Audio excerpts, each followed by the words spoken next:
Nabi Sulaiman alaihi salam adalah manusia terkaya sepanjang sejarah kehidupan manusia di muka bumi. Dalam beberapa kitab suci seperti Al-Quran, Alkitab, Injil, Nabi Sulaiman dijelaskan sebagai manusia terkaya yang pernah hidup di muka bumi. Tidak ada satupun manusia yang bisa mengalahkan total kekayaannya hingga hari kiamat tiba nanti. Para arkeolog telah menemukan situs peninggalan sejarah Islam yang mengungkap total kekayaan Nabi Sulaiman alaihi salam. Profesor R.S. bin Yofes, seorang profesor dari Tel Aviv University, seorang peneliti, ia menyatakan bahwa 3.000 tahun yang lalu, Nabi Sulaiman alaihi salam diperkirakan memiliki kekayaan senilai 2,2 triliun US dollar apabila dikonversikan dengan nilai mata uang dolar saat ini. Apabila dirupiahkan, maka nilainya setara dengan 32.891.870 triliun rupiah. Nilai itu berkali-kali lipat lebih banyak daripada total kekayaan negara Indonesia yang hanya mencapai 11.454 triliun rupiah per 31 Desember 2021 lalu. Nabi Sulaiman alaihi salam memiliki beberapa mukjizat, di antaranya adalah dapat berbicara dengan bahasa binatang. Beliau dapat memerintah mereka untuk melakukan sesuatu. Beliau juga dapat mengendalikan besar kecilnya tekanan angin dan dapat mengatur ke arah mana angin akan berhembus.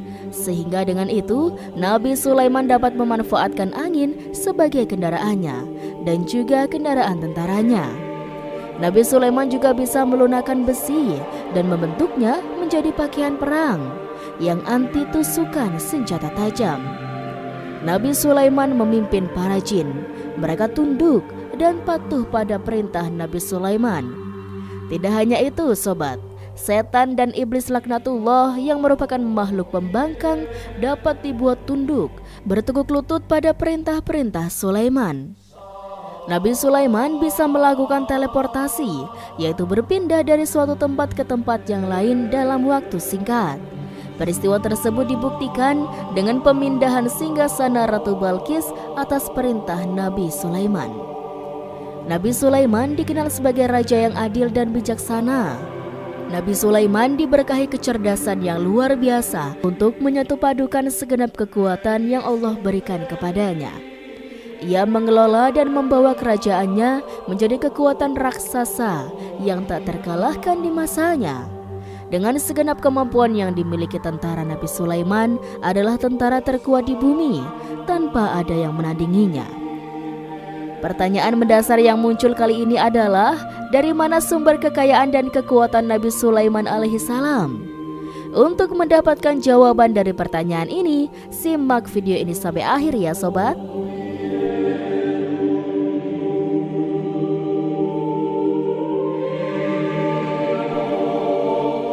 Sungguh, kami benar-benar telah menganugerahkan ilmu kepada Daud dan Sulaiman. Keduanya berkata, segala puji bagi Allah yang melebihkan kami dari kebanyakan hamba-hambanya yang mukmin.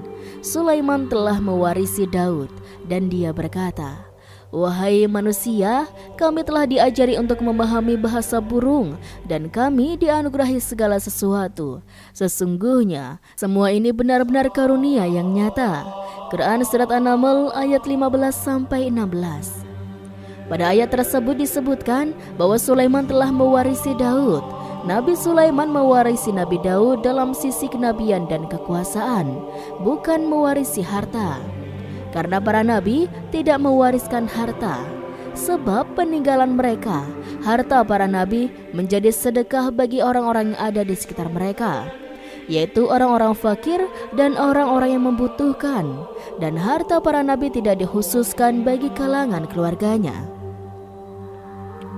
Rasulullah SAW bersabda, kami para nabi tidak mewariskan. Nabi Sulaiman mewarisi kenabian dari Nabi Daud. Ini adalah hal yang jelas. Allah telah memilihnya sebagai nabi dari Bani Israel.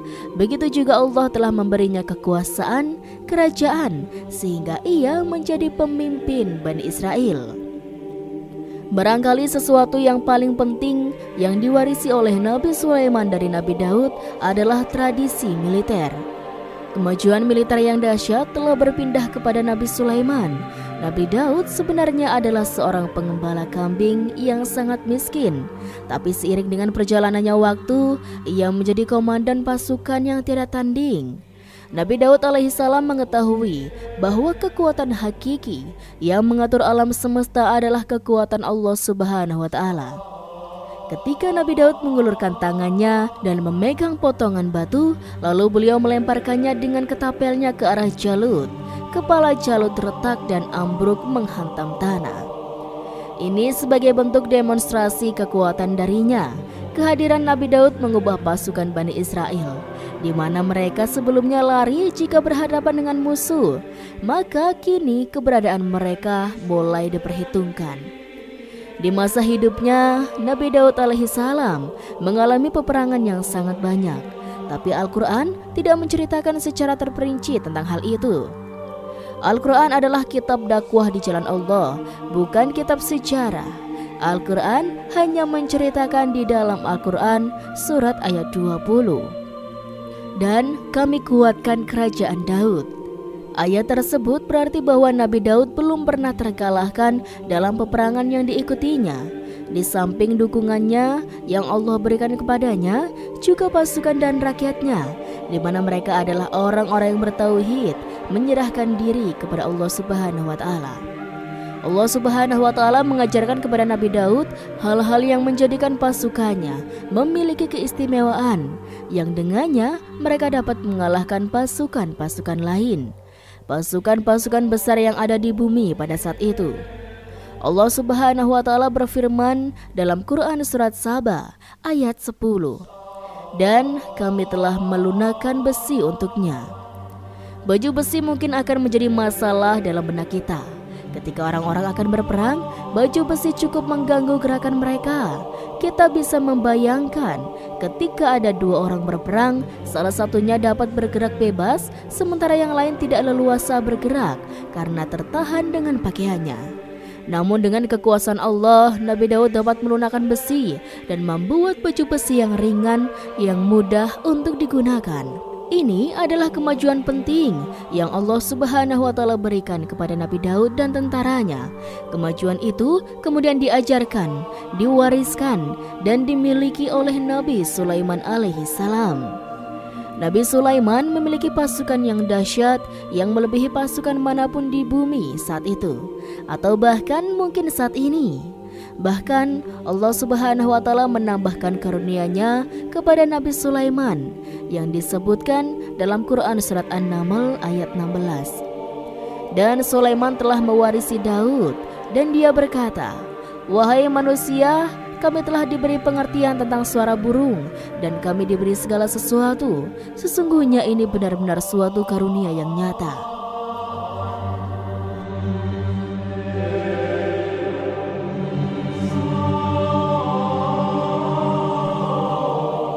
Pada suatu hari, Nabi Sulaiman alaihissalam menengadahkan tangannya, mengangkat tangannya, berdoa kepada Allah Subhanahu wa Ta'ala. Antara hati Nabi dan Allah tidak ada penghalang, tidak ada jarak, tidak ada sekatan waktu.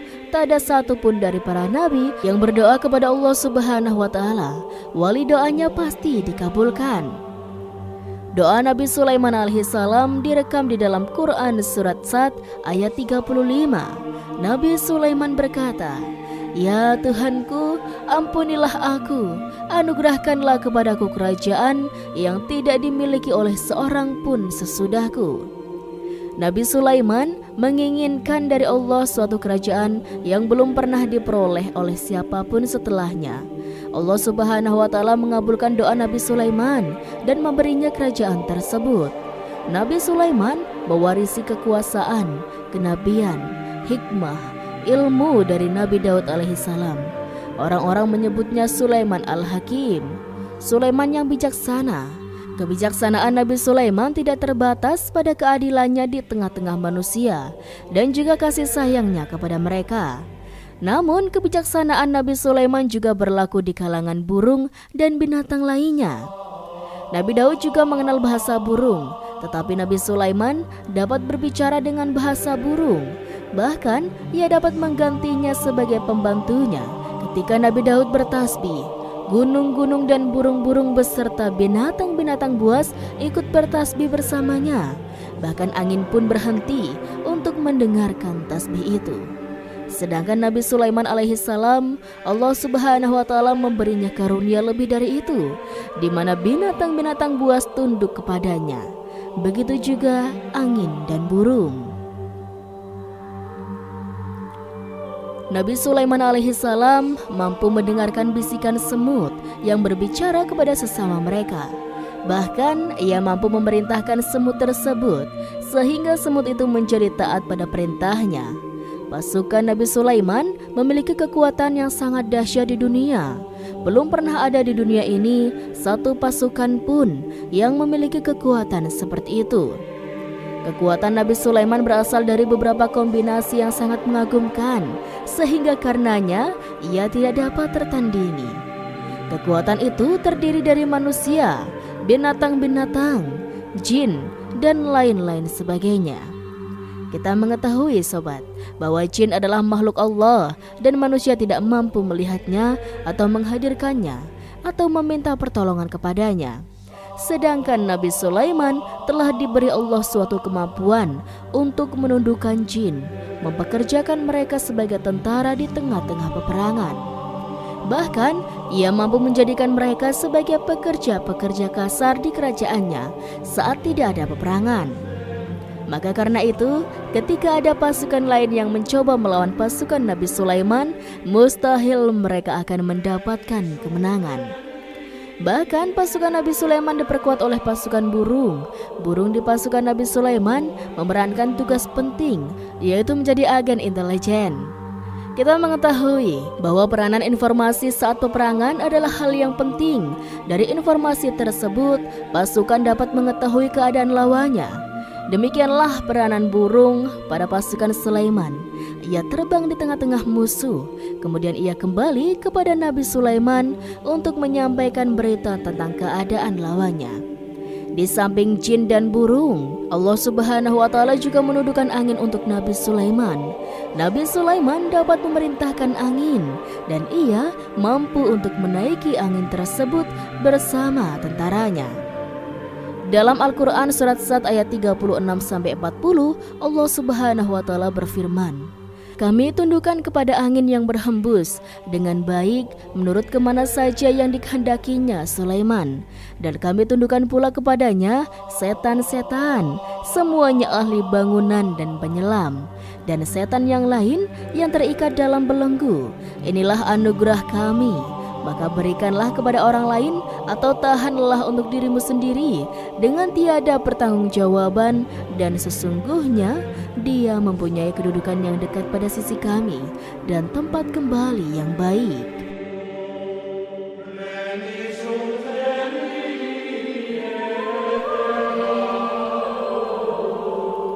Allah subhanahu wa ta'ala juga memberikan kemampuan yang tak seorang pun dari para nabi mendapatkannya, yaitu kemampuan untuk memerintahkan setan. Setan adalah salah satu bagian dari jin. Ia adalah kelompok yang celaka dari bangsa jin. Kelompok ini sebenarnya tidak mampu dikuasai oleh manusia. Bahkan jin yang soleh tidak dapat mengatur setan. Adapun Nabi Sulaiman alaihissalam, Allah telah memberinya kekuasaan untuk menundukkan setan dan memperkerjakan mereka. Bahkan mengikatnya dengan rantai serta menghukumnya jika ia menentang pada perintahnya. Setan membangun untuk Nabi Sulaiman istana-istana dan patung-patung dan alat-alat perang. Bahkan setan-setan itu menyelam ke dasar lautan untuk mengeluarkan permata dan yakut untuk Sulaiman. Jika ada di antara setan yang menentang perintahnya, maka Nabi Sulaiman alaihissalam akan mengikatnya dengan rantai. Ini semua menunjukkan kekayaan Nabi Sulaiman dan kekuasaannya, di mana ia mampu mengatur banyak makhluk di bumi ini. Tentu saja kemampuan ini semua adalah atas izin Allah subhanahu wa ta'ala sebagai mukjizat darinya. Allah subhanahu wa ta'ala berfirman dalam Quran surat Saba ayat 12, Dan sebagian dari jin ada yang bekerja di hadapannya, di bawah kekuasaannya dengan izin Tuhannya. Dan siapa yang menyimpang di antara mereka dari perintah kami, maka kami rasakan kepadanya azab neraka yang apinya menyala-nyala. Para jin itu membuat untuk Sulaiman apa yang dikehendakinya, dari gedung-gedung yang tinggi dan patung-patung dan piring-piring yang besarnya seperti kolam atau periuk yang tetap berada di atas tungku. Nabi Sulaiman yang bijaksana adalah penguasa yang tak tertandingi di muka bumi. Meskipun memperoleh nikmat-nikmat khusus yang agung itu yang Allah berikan kepada Sulaiman, beliau tetap menunjukkan dirinya sebagai manusia yang paling banyak berzikir kepada Allah Subhanahu wa Ta'ala dan manusia yang paling banyak bersyukur di zamannya.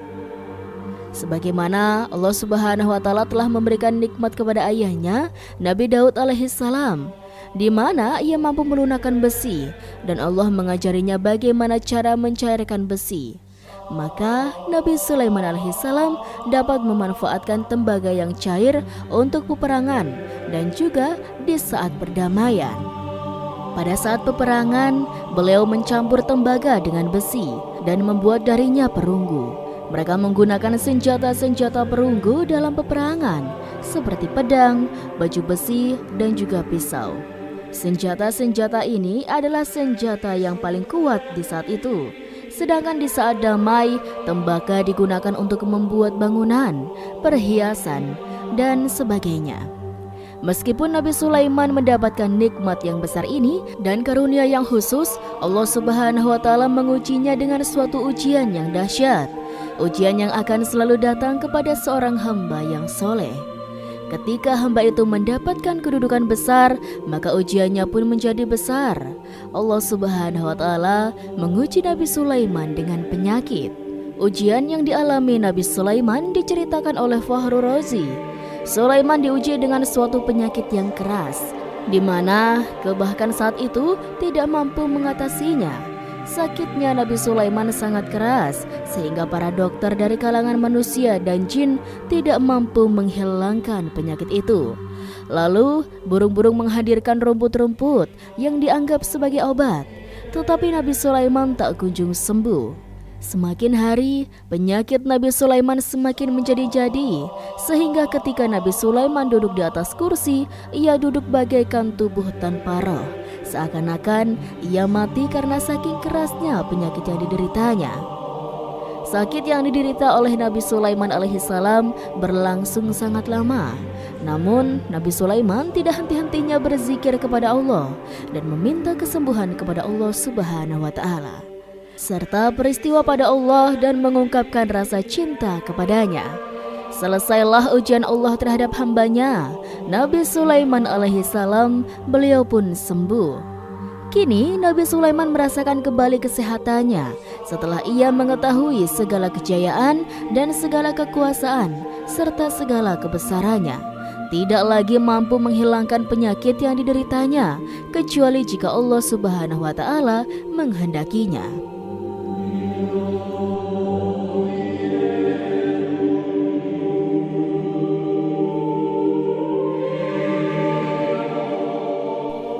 Nabi Sulaiman telah membangun tempat ibadah, tempat sujud, sehingga manusia menyembah Allah di dalamnya. Rumah itu menunjukkan keunggulan seni arsitektur dan seni pahat. Orang-orang yang membangun rumah ini berjumlah puluhan ribu orang. Tentu setiap kelompok dari mereka memiliki pekerjaan masing-masing. Di antara mereka ada yang mencairkan tambang, di antara mereka ada yang tukang pahat, ada yang tukang ukir, ada yang membelah batu, ada yang memotong-motong kayu, ada yang mendatangkan rumput-rumput dari Lebanon, ada yang mendatangkan emas dan menjadikannya lempengan-lempengan yang mengkilat untuk menutupi kayu. Untuk melapisi dinding, bahkan bergolongan jin pun membantu pembangunan rumah tersebut. Tentu dengan perintah dan bimbingan dari Nabi Sulaiman alaihissalam, mereka membuat patung-patung yang besar, membuat bejana yang besar untuk tempat makan para tentara dan pekerja, yaitu bejana seperti gunung karena saking beratnya dan besarnya. Mereka juga membuat tempat-tempat minum yang besarnya seperti kolam. Nabi Sulaiman alaihissalam mengawasi para pekerjanya, dan juga mengurusi masyarakatnya, di mana beliau mengenali problem mereka dan berusaha memecahkannya. Beliau juga mengawasi pasukan dari kalangan binatang dan burung. Beliau mengetahui apakah ada satu di antara mereka yang tidak datang, tidak hadir, di mana ia pergi, serta mengapa ia pergi. Nabi Sulaiman menguasai pengetahuan itu semua. Nabi Sulaiman bukan hanya mengetahui problem tentaranya dari kalangan manusia dan juga tentaranya dari kalangan burung, namun ia juga menunjukkan kasih sayang terhadap semut, di mana beliau mendengar bisikannya dan tidak suka untuk menginjaknya. Nabi Sulaiman selalu menundukkan kepalanya ke bumi sebagai bentuk rasa rendah diri dan syukur kepada Allah Subhanahu wa Ta'ala. Pada suatu hari, Nabi Sulaiman alaihissalam berjalan di depan tentaranya, dan tiba-tiba ia mendengar suara semut yang berkata kepada temannya dari kalangan semut. Hal itu terekam di dalam Quran surat An-Naml ayat 18-19. Wahai semut-semut, berhati-hati dan masuklah ke rumah kalian agar Sulaiman dan bala tentaranya tidak menginjak kalian tanpa mereka sadari. Nabi Sulaiman alaihissalam tersenyum mendengar itu. Berarti ia berdoa, "Ya Allah, ya Tuhanku, berilah aku ilham untuk tetap bersyukuri nikmat-Mu yang telah Engkau anugerahkan kepadaku dan kepada kedua orang ibu bapakku, dan untuk mengerjakan amal soleh yang Kau ridhoi, dan masukkanlah aku ke dalam rahmat-Mu, ke dalam golongan hamba-hamba-Mu yang soleh." Sobat, meskipun Nabi Sulaiman mendapatkan kekuasaan dan memiliki tentara yang besar, namun beliau menunjukkan kasih sayang terhadap bangsa semut. Beliau mendengarkan bisikannya dan melihat semut yang ada di depannya. Oleh karena itu, tak mungkin baginya untuk menginjak golongan semut itu. Nabi Sulaiman bersyukur kepada Allah Subhanahu wa Ta'ala yang telah memberinya nikmat itu, yaitu nikmat rahmat dan kasih sayang. Di samping itu, Nabi Sulaiman alaihissalam adalah orang paling kaya di dunia.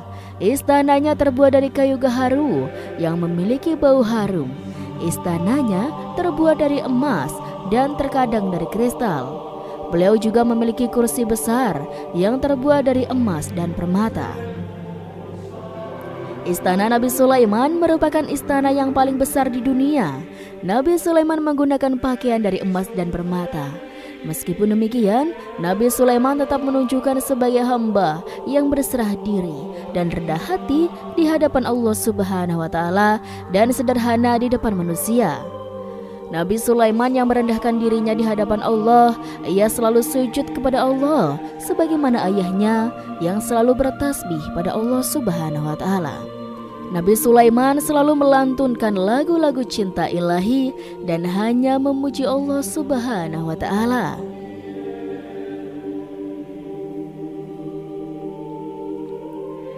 Pada suatu hari, Nabi Sulaiman alaihissalam mengeluarkan perintah kepada pasukannya untuk bersiap-siap. Kemudian Nabi Sulaiman keluar dan memeriksa pasukannya satu demi satu. Pasukannya diteliti. Kelompok yang pertama adalah kelompok manusia. Nabi Sulaiman memperhatikan kesiapan mereka. Lalu Nabi Sulaiman mengeluarkan perintah-perintah kepada mereka. Kemudian Nabi Sulaiman memeriksa kelompok jin dan menyampaikan perintahnya kepada mereka. Beliau memenjarakan jin yang tampak bermalas-malasan saat bekerja. Lalu beliau memeriksa binatang dan berkata kepada mereka, apakah mereka sudah makan dengan baik? Apakah mereka tidur dengan nyenyak? Apakah ada yang mengaduk pada mereka? Misalkan karena penyediaan sesuatu, ataukah karena makanannya tidak layak? Apakah di sana ada yang sakit dan lain sebagainya? Semuanya diperiksa oleh Nabi Sulaiman. Ketika Nabi Sulaiman merasa puas dengan semuanya, Nabi Sulaiman memasuki tenda tempat berkumpulnya para burung. Nabi Sulaiman alaihissalam kemudian memasuki tenda tersebut dan mengamati keadaan di sekitarnya, sehingga beliau mengetahui bahwa ada satu burung yang tidak hadir, yaitu burung hudhud. Nabi Sulaiman alaihissalam kemudian berkata yang diabadikan dalam Quran surat An-Naml ayat 20. Dan dia memeriksa burung-burung lalu berkata, mengapa aku tidak melihat hudhud? Apakah ia termasuk yang tidak hadir? Burung-burung lain tampak terdiam. sebagai penghormatan dan mereka mendengarkan apa yang dikatakan pemimpin mereka, Nabi Sulaiman. Nabi Sulaiman mengarahkan pandangannya kepada semua burung dan tidak menemukan burung hudhud di antara mereka. Tak seorang pun burung pun yang mengetahui keberadaannya. Burung hudhud absen pada apel wajib kali ini. Nabi Sulaiman mulai menampakkan kemarahannya. Apakah dia termasuk yang tidak hadir? Tiba-tiba seekor burung kecil memberanikan diri untuk berkata kepada Nabi Sulaiman, "Wahai Nabi yang mulia, seharusnya hudhud ada bersamaku kemarin untuk melaksanakan tugas penyelidikan. Ia adalah pemimpin misi itu. Namun burung hudhud belum datang. Oleh karena itu aku tidak pergi bersamanya." Burung itu tampak gemetar karena Nabi Sulaiman mengetahui bahwa hudhud tidak hadir dan tak seorang pun mengetahui kemana ia pergi. Burung hudhud pergi tanpa terlebih dahulu meminta izin kepada Nabi Sulaiman dan tidak memberitahu kemana keberadaannya. Dalam keadaan marah, Nabi Sulaiman berkata, "Sungguh, aku benar-benar akan mengazabnya dengan azab yang keras atau benar-benar menyembelihnya, kecuali jika ia benar-benar datang kepadaku dengan alasan yang jelas." Kawanan burung-burung yang mengetahui bahwa Nabi Sulaiman sedang marah dan telah menetapkan untuk menyiksa burung hudhud atau menyembelihnya atau justru memaafkannya dengan syarat. Ia datang dengan membawa alasan yang dapat menyelamatkannya, atau dengan kata lain, burung hudhud dapat memastikan bahwa ia melaksanakan tugas yang penting. Nabi Sulaiman menunjukkan kemarahan yang besar sehingga siapapun akan merasa takut ketika Nabi Sulaiman marah. Maka kemarahannya karena membela kebenaran. Kemudian beliau dapat melaksanakan ancamannya dengan cara yang mudah. Seekor burung tampak gemetar ketakutan melihat kemarahan Nabi Sulaiman. Lalu beliau mengulurkan tangannya ke burung itu dan memegang-megang kepalanya, sehingga burung itu pun merasa tenang dan merasa takutnya hilang. Nabi Sulaiman kemudian pergi dari tempat burung dan menuju ke istananya. Nabi Sulaiman masih memikirkan keadaan burung hudhud. Seharusnya burung hudhud menjadi bagian penting dari badan intelijen. Apakah ia pergi untuk menyingkap sesuatu, atau apakah ia pergi hanya untuk bermain-main? Nabi Sulaiman alaihissalam telah memperhatikan dan mengetahui bahwa burung hudhud adalah seekor burung yang cerdik dan juga fasih berbicara. Terkadang Nabi Sulaiman mendapati burung hudhud sedang bermain-main dan menunda-nunda pekerjaannya. Namun ketika Nabi Sulaiman melihatnya, burung hudhud memahami bahwa perbuatannya tidak benar. Sebab ia tidak boleh menyampur adukan antara waktu serius dan waktu bermain. Tidak lama setelah itu, burung hudhud tiba di tempat para burung-burung yang lainnya, berkata kepadanya, "Wahai hudhud, pergilah engkau ke tempat Nabi Sulaiman. Jika ia mengetahui bahwa engkau telah sampai, jiwamu benar-benar terancam." Mendengar hal itu, burung hudhud pun segera beranjak. Ia terbang menemui Nabi Sulaiman. Pada waktu itu, Nabi Sulaiman sedang duduk bersama tentaranya yang lain. Burung hudhud berdiri. Ia telah merencanakan untuk memulai pembicaraannya dengan Nabi Sulaiman sebelum Nabi Sulaiman bertanya kepadanya kemana dia pergi. Ini sebagai bukti bahwa hudhud telah melaksanakan suatu tugas yang penting. Dalam Al-Quran surat An-Nahl ayat 22, burung hudhud berbicara, "Aku telah mengetahui sesuatu yang kamu belum mengetahuinya, dan kubawa kepadamu dari negeri Saba suatu berita penting yang diyakini." Seakan-akan burung hudhud hendak berkata, "Aku adalah hudhud yang miskin, tapi aku mengetahui apa yang tidak engkau ketahui, dan aku telah datang kepadamu dari kerajaan Saba dengan membawa berita yang sangat penting." Nabi Sulaiman tampak terdiam. Dia menunggu hudhud menyelesaikan kisahnya yang tertulis dalam Quran surat An-Naml ayat 23-24. Burung hudhud berkata, "Sesungguhnya aku menjumpai seorang wanita yang memerintah mereka.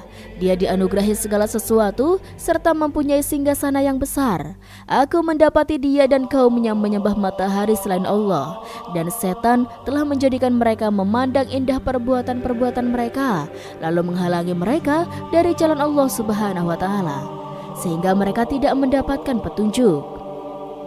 Burung hudhud diam sejenak, dan Nabi Sulaiman merasa bahwa hudhud menunjukkan kefasihan lisannya dan berbicara dengan baik kepadanya. Nabi Sulaiman berkata dalam Quran surat An-Nahl ayat 27 sambil menunjukkan senyum manisnya di wajah. Nabi Sulaiman berkata, "Akan kami lihat apakah kamu benar wahai hudhud, ataukah kamu termasuk orang-orang yang berdusta." Seakan-akan burung hudhud ingin mengatakan, "Aku tidak berbohong wahai Nabi yang mulia." Namun diamnya Sulaiman membuatnya takut, sehingga burung hudhud pun terdiam. Nabi Sulaiman terdiam karena berpikir, lalu ia memutuskan sesuatu. Setelah itu beliau pun mengangkat kepalanya dan meminta secari kertas dan pena. Nabi Sulaiman menulis surat singkat dan menyerahkannya kepada hudhud, serta memerintahkan kepadanya dalam Quran surat An-Nahl ayat 28, "Pergilah dengan membawa suratku ini, lalu jatuhkanlah kepada mereka, kemudian berpalinglah dari mereka, lalu perhatikanlah apa yang mereka bicarakan." Al-Quranul Karim hanya menceritakan dalam Quran surat An-Naml bagaimana perginya hudhud dan bagaimana ia menyerahkan surat itu.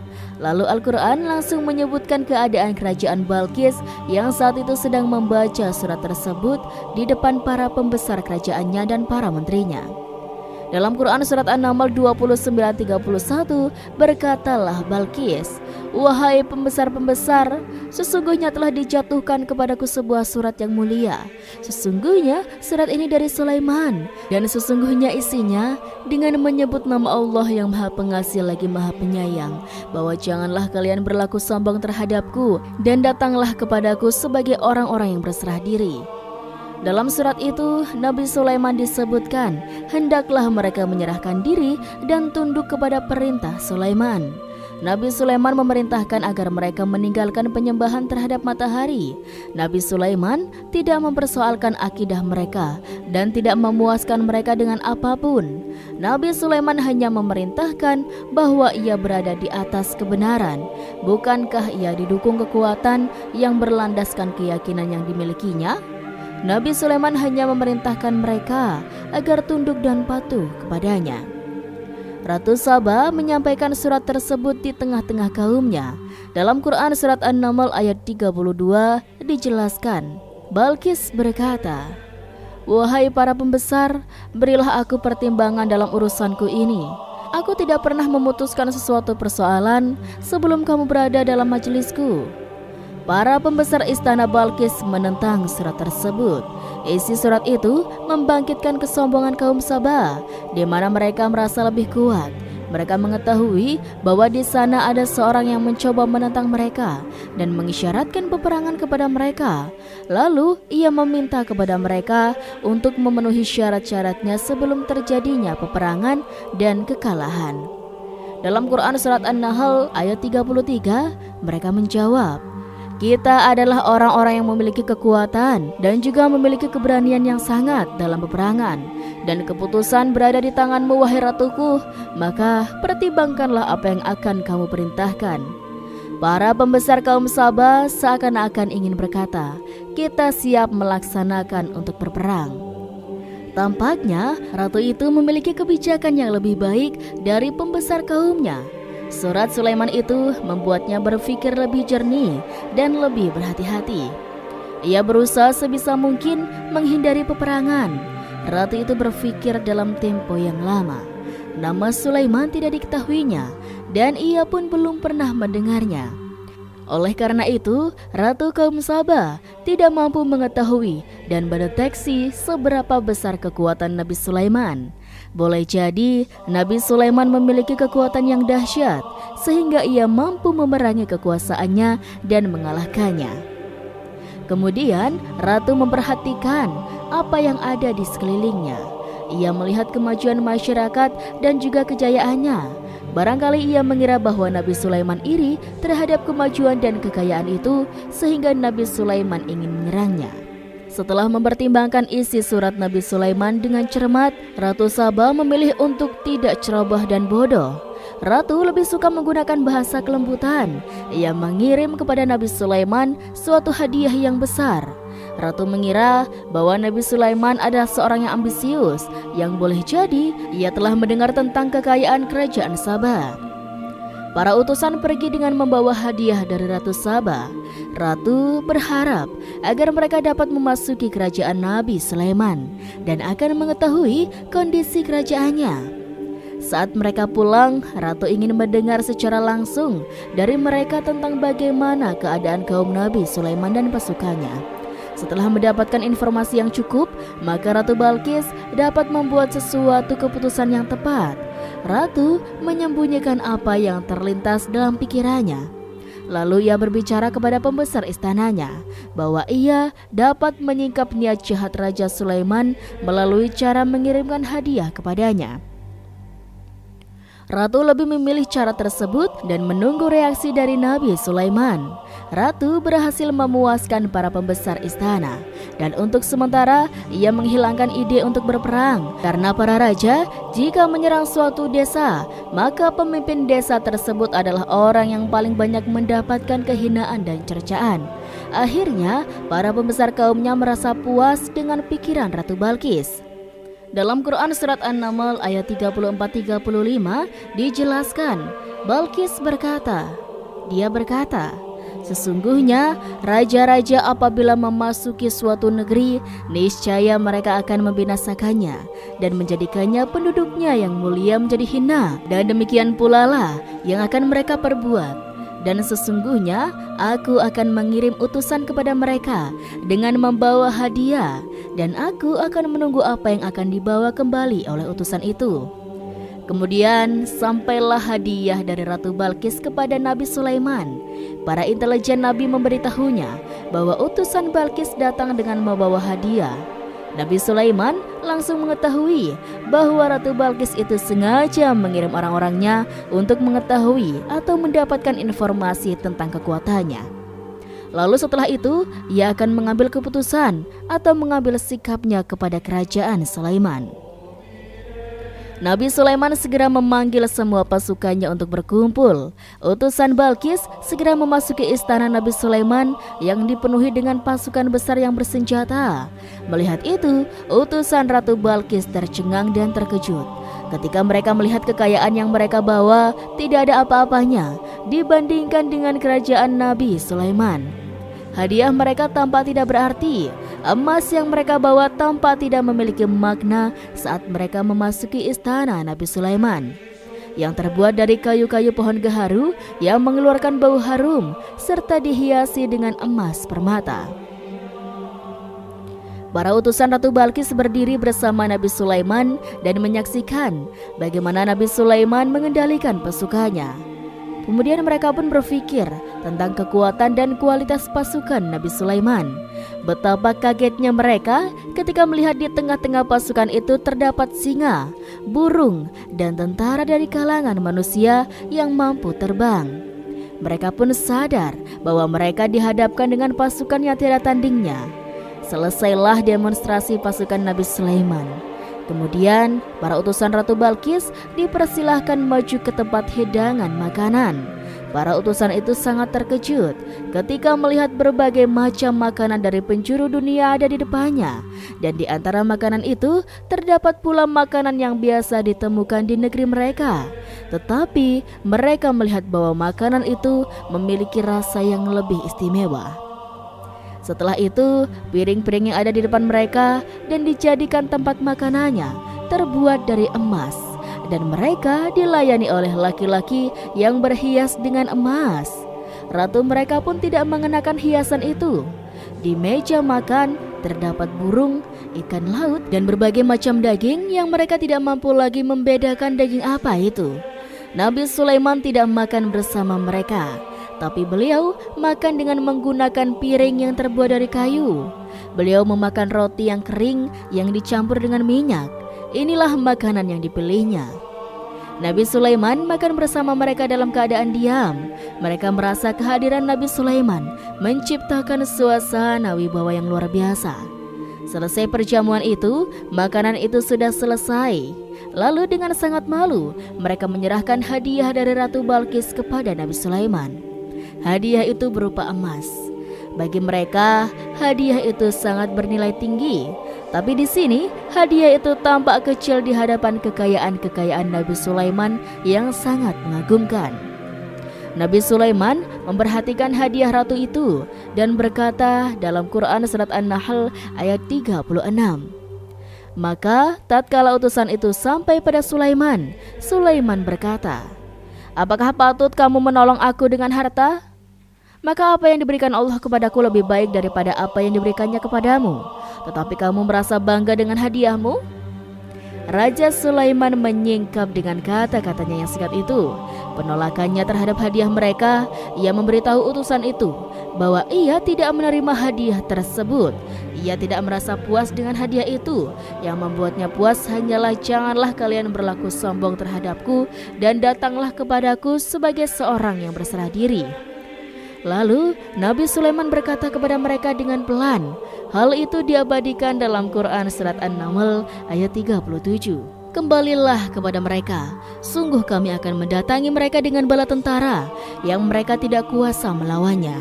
Dan pasti kami akan mengusir mereka dari negeri itu, yaitu negeri Saba, dengan terhina. Dan mereka akan menjadi tawanan-tawanan yang hina. Nabi Sulaiman kemudian meninggalkan para utusan ratu setelah terlebih dahulu mengancam mereka.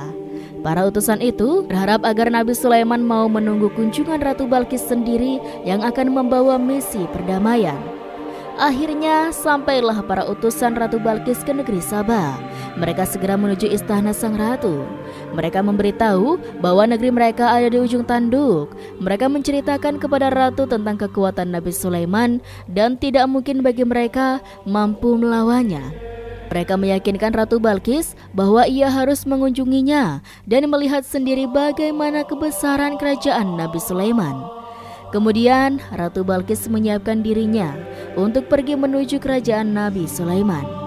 Nabi Sulaiman duduk di kursi kerajaan di tengah-tengah para pembesarnya dan para menterinya, serta para komandan pasukannya. Beliau berpikir tentang sosok Balqis. Sulaiman mengetahui bahwa Balqis menuju tempatnya. Balqis dikelilingi rasa takut.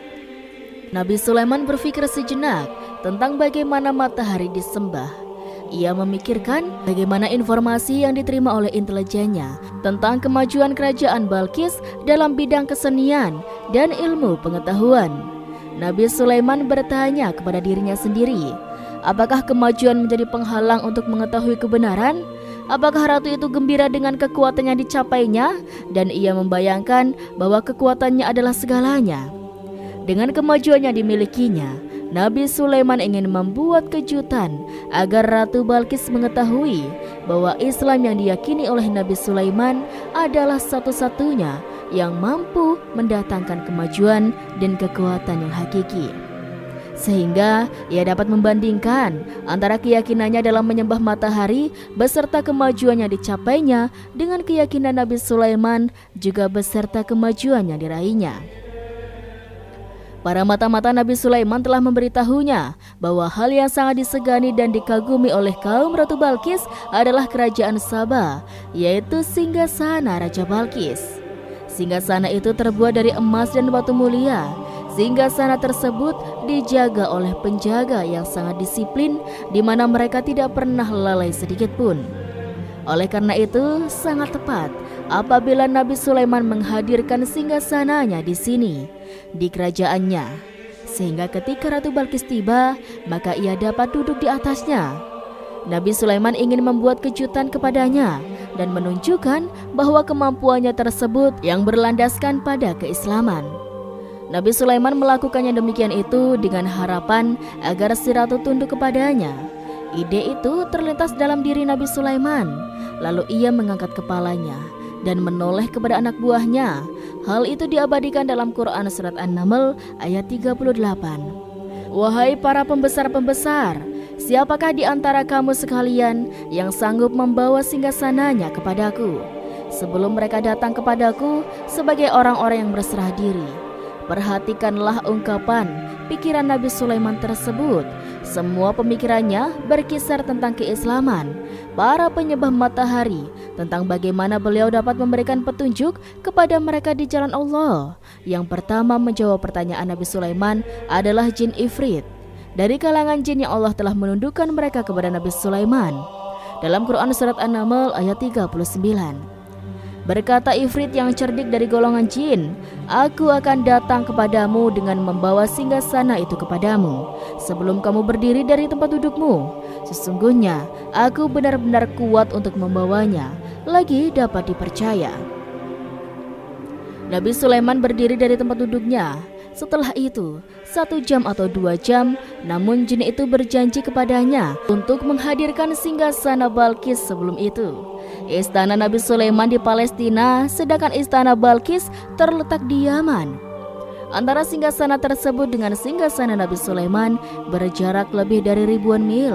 Barangkali pesawat yang cepat sekalipun yang kita kenal hari ini tidak akan mampu membawa dan mendatangkan istana itu dalam waktu 1 jam. Tetapi masalahnya di sini berhubungan dengan kekuatan jin yang serba misterius. Nabi Sulaiman alaihissalam tidak mengomentari sedikit pun terhadap apa yang dikatakan oleh Ifrit dari golongan jin, tanpa ia menunggu tanggapan lain yang mampu menghadirkan singgasana Balkis yang lebih cepat dari jin Ifrit. Nabi Sulaiman menoleh kepada seorang di sana yang duduk di atas naungan. Hal itu diceritakan dalam Quran Surat An-Naml ayat 40. Berkatalah seorang yang mempunyai ilmu dari Alkitab, "Aku akan membawa singgasana itu kepadamu sebelum matamu berkedip." Maka tatkala Sulaiman melihat singgasana itu terletak di hadapannya, ia pun berkata, "Ini termasuk karunia Tuhanku untuk mencoba aku. Apakah aku akan bersyukur atau mengingkari nikmatnya? Dan barang siapa yang bersyukur, maka sesungguhnya dia bersyukur untuk kebaikan dirinya sendiri. Dan barang siapa yang ingkar, maka sesungguhnya Tuhanku Maha Kaya, lagi Maha Mulia." Belum lama seseorang yang mempunyai ilmu dari Alkitab menyatakan kalimatnya, sehingga singgasana itu tiba-tiba ada di depan Nabi Sulaiman. Ia mampu menghadirkan singgasana itu lebih cepat atau lebih sedikit dari kedipan mata.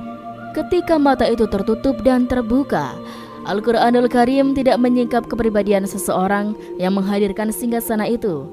Al-Quran hanya menggarisi bahwa orang itu mempunyai ilmu Alkitab. Al-Quran tidak menjelaskan kepada kita apakah ia seorang malaikat, ataukah manusia, ataukah jin. Al-Quranul Karim sepertinya ingin menyembunyikan identitas orang tersebut. Al-Quran sengaja tidak menyingkap hakikat kitab yang dimaksud. Setelah melihat singgasana itu, Nabi Sulaiman bersyukur kepada Allah Subhanahu wa Ta'ala. Ia mulai memperhatikan singgasana sang ratu. Singgasana tersebut merupakan simbol pembangunan dan juga kemajuan. Tetapi tampaknya ia hanya sesuatu yang biasa saja jika dibandingkan dengan kekuasaan. Khawatir kebesaran ciptaan yang dibuat oleh manusia dan jin di kalangan istana Nabi Sulaiman. Nabi Sulaiman memikirkan dalam tempo yang lama singgasana Ratu Balkis itu. Kemudian beliau memerintahkan agar singgasana itu diperbaiki, sehingga saat Ratu Balkis datang, Nabi Sulaiman akan mengujinya apakah Ratu Balkis dapat mengenali singgasananya atau tidak. Di dalam Quran Surat An-Naml ayat 41, Nabi Sulaiman berkata, "Ubahlah baginya singgasananya, maka kita akan melihat apakah dia mengenal ataukah dia termasuk orang-orang yang tidak mengenalnya." Nabi Sulaiman memerintahkan agar dibangun istana yang akan digunakan untuk menyambut Ratu Balkis. Nabi Sulaiman memilih tempat di laut dan ia memerintahkan agar dibangun suatu istana di mana sebagian besarnya terdiri dari air laut. Nabi Sulaiman memerintahkan agar lantainya itu terbuat dari kaca yang tebal dan kuat, sehingga orang-orang yang berjalan di atas istana itu akan dapat melihat di bawahnya ada ikan yang berwarna-warni yang berenang-renang, dan mereka akan melihat rumput-rumput laut yang bergerak-gerak. Akhirnya selesailah pembangunan istana itu. Saking bersihnya kaca lantainya sehingga tampak di sana tidak ada kaca. Burung hudhud memberitahu Nabi Sulaiman bahwa Balkis telah sampai di dekat kerajaannya. Kemudian Ratu Balkis datang. Al-Quran tidak menyebutkan keadaan Nabi Sulaiman saat menyambut Balkis. Namun Al-Quran menunjukkan dua sikap Ratu Balkis. Pertama, bagaimana sikap Balkis ketika pertama kali melihat singgasananya yang datang mendahuluinya. Padahal ia telah meninggalkan pengawalnya untuk tetap setia menjaga singgasananya. Keadaan kedua adalah keadaan di depan istana yang dibangun untuk penyambutan Ratu Balkis. Istana itu penuh dengan permata yang berenangnya di bawah ikan-ikan. Di dalam Al-Quran surat An-Nahl ayat 42 dijelaskan, dan ketika Balkis datang ditanyakannya kepadanya, "Serupa inikah singgasanamu?" Balkis menjawab, "Seakan-akan singgasana. Ini adalah singgasanaku. Kami telah diberi pengetahuan sebelumnya dan kami adalah orang-orang yang berserah diri." Pada dialek tersebut, Balkis melihat singgasananya dan ia pun tercengang saat mengetahui bahwa itu adalah singgasana miliknya. Namun ia kemudian mulai ragu karena melihat tidak sepenuhnya itu singgasana miliknya. Jika itu benar-benar miliknya, lalu bagaimana ia datang mendahuluinya? Dan bila bukan singgasananya, maka bagaimana Sulaiman dapat meniru dan sepersis dan seteliti itu, padahal Sulaiman tidak pernah sekalipun ke kerajaannya. Nabi Sulaiman berkata saat melihat Balkis mengamati singgasananya, "Apakah ini singgasanamu?" Balkis terlihat sangat kebingungan, namun setelah itu ia menjawab, "Sepertinya benar." Nabi Sulaiman berkata lagi, "Kami telah diberi ilmu sebelumnya dan kami sebagai orang-orang muslim."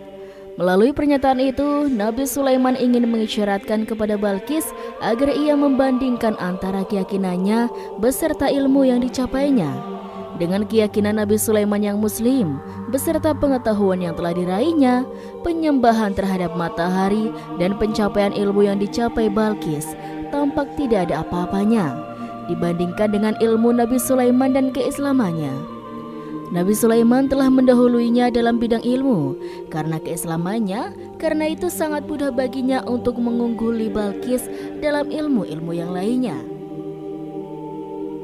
Demikianlah yang diisyaratkan pernyataan Sulaiman kepada Balkis. Ratu Saba itu mengetahui bahwa ini adalah singgasananya, di mana singgasananya itu datang lebih dulu daripada dirinya. Beberapa bagian darinya telah diubah. Saat Balkis masih perjalanan menuju ke tempat Nabi Sulaiman, ia berpikir kemampuan apa yang dimiliki oleh Nabi Sulaiman. Ratu Balkis tercengang melihat apa yang disaksikannya, yang berupa buah dari keimanan Nabi Sulaiman dan hubungannya dengan Allah Subhanahu wa Ta'ala. Sebagaimana Balkis juga tercengang ketika melihat kemajuannya di bidang ilmu pembangunan, seni, dan ilmu-ilmu yang lainnya. Maka ia lebih kagum lagi saat melihat hubungan yang kuat antara keislaman Nabi Sulaiman dengan ilmunya serta kemajuan yang diraihnya. Dalam Quran surat An-Naml ayat 43 dijelaskan, dan apa yang disembahnya selama ini selain Allah mencegahnya untuk melahirkan keislamannya, karena sesungguhnya ia terdahulu termasuk orang-orang yang kafir. Bergoncanglah dalam benak Bilqis ribuan hal yang melihat keyakinan kaumnya runtuh di hadapan Nabi Sulaiman. Ia menyadari matahari yang disembahnya hanya merupakan ciptaan Allah, di mana ia menggerakkannya untuk hamba-hambanya. Lalu terbitlah matahari kebenaran dalam dirinya. Hatinya diterangi oleh cahaya baru yang tidak akan tenggelam seperti tenggelamnya matahari. Masa keislamannya hanya menunggu waktu. Ratu Balkis memilih waktu yang tepat untuk mengumumkan keislamannya. Allah Subhanahu wa Ta'ala berfirman dalam Quran surat An-Naml ayat 44. Dikatakan kepadanya, "Masuklah ke dalam istana." Maka tatkala ia melihat lantai istana itu, dikiranya kolam air yang besar dan disingkapnya kedua betisnya. Berkatalah Sulaiman, "Sesungguhnya ia adalah istana licin yang terbuat dari kaca." Berkatalah Balkis, "Wahai Tuhanku, sesungguhnya aku telah berbuat zalim terhadap diriku, dan aku berserah diri bersama Sulaiman kepada Allah, Tuhan semesta alam." Dikatakan kepada Balqis, "Masuklah ke dalam istana."